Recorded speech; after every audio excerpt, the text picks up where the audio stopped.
Hello mga B! For today's video, tara at ipapasyal ko naman kayo sa park malapit sa amin. Napansin ko kasing makulimlim yung weather kaya why not maglakad-lakad sa labas. 5-minute walk lang naman siya mula sa aking tinitirhan. And last year pa nung last akong pumunta sa isang park. Kaya nag-decide ako magpahangin muna sa labas. Hindi din kasi maganda yung lagi ka nalang nag-work and lagi ka nalang gumagawa ng assessment and lagi ka nalang pumapasok sa school. Kailangan din natin ng fresh air. To be honest, ngayon lang talaga ako lumabas ng mag-isa. And finally, magagamit ko na yung tripod ko. Very independent woman with a heart na talaga ako. Siguro yung iba sa inyo iniisip bakit na naman ako namamasyal. Normally kasi dito sa Sydney, pag SV holder ka and vet yung course mo, 2 to 3 days lang yung pasok mo sa school. And the rest of the week, pwede ka nang mag-work. But always remember, hindi ka pwedeng lumampas sa 48 hours in 2 weeks. Kaya sa mga nagbabalak din na mag-apply ng student visa dito sa Australia, pag-isipan nyo pong mabuti kung tama ba yung decision nyo or is it better na mag-stay na lang sa Pinas. Pero para sa akin, ito yung pinakamagandang desisyon na nagawa ko sa buhay. And very thankful lang talaga ako kay Lord dahil lagi nga akong ginagabayan. Syempre, alam kong proud na proud din yung tatay ko sa heaven. Anyway, napaka-peaceful dito sa park na to. Walang katao-tao. Nagtataka nga ako, bakit nasan kaya yung mga afam dito?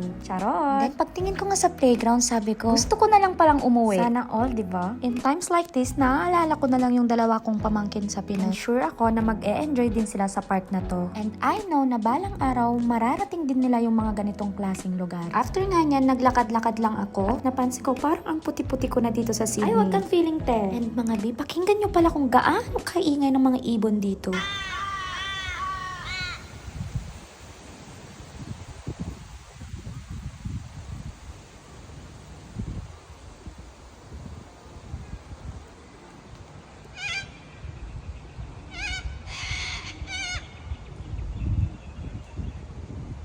And dito pala sa aming area, madaming mga Arab restaurants. Kasi mostly yung mga nakatira dito sa amin ay mga Muslim at mga Middle Eastern. May mangilan-ngilan din mga Pinoy, Nepali, Indian, Afghan. Ewan ko pa mga B, basta halo-halo na dito. May mga nagsasabi nga na hindi daw safe ang Maryland. Pero if ever man nakidnapin ako ng isang afam, hindi ko, saan ba yan? Pero uy, ingat lang. Mga afam kasi dito na tinatarget yung mga SV holders. Kasi alam nila na temporary lang yung stay dito. Pero pray lang ng pray, bibigay din yan ni Lord. Uy! I hope nag-enjoy kayo today. Thanks for watching. Bye! Follow for more!